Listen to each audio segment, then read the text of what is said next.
अरे मजा आ रही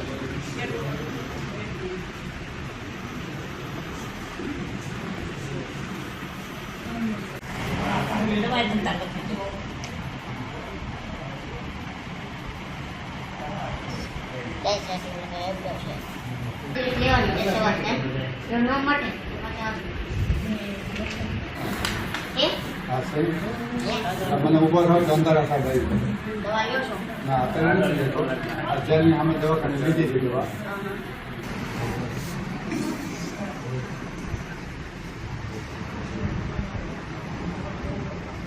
આ સવાર પીધી હતી ના પાછી બંધ કેમ કરી છે એટલે હવે પછી સારું હતું એટલે પછી મેં બંધ કરી બંધ કરી તો તો હા આમ 10 વર્ષ છે 10 વધારે 10 વધારે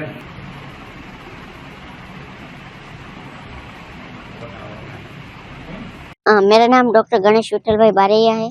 मैं भावनगर जिले के तलाजा तालुका के गोरकी गांव से बिलोंग करता हूँ। ये सफ़र की बात करूँ और सबसे पहले मेरे स्टडी की बात करूँ तो मैंने प्राइमरी का एजुकेशन मेरे गांव से लिया है और माध्यमिक का एजुकेशन मेरे बगल के गांव से लिया है और साइंस का एजुकेशन नीलकंठ विद्यापीठ तलाजा में से लिया है।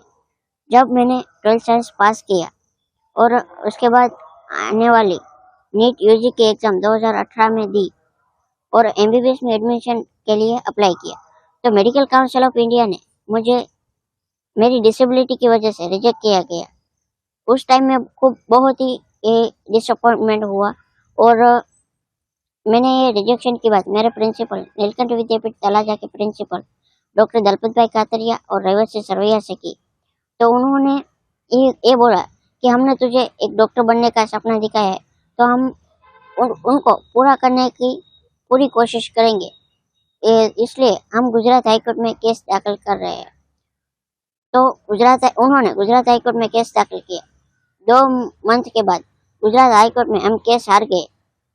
फिर उन्होंने सुप्रीम कोर्ट ऑफ इंडिया में केस दाखिल करने का डिसीजन लिया और सुप्रीम कोर्ट में केस दाखिल किया। 4 महीने के टाइम में सुप्रीम कोर्ट का जजमेंट आया 22 अक्टूबर 2018 को कि आपको एमबीबीएस में एडमिशन मिल सकता है और उसकी आपकी डिसेबिलिटी की वजह से आपको कोई रोक नहीं सकता। और तब तक मेडिकल की एडमिशन की प्रोसेस कंप्लीट हो गई थी 2018 में।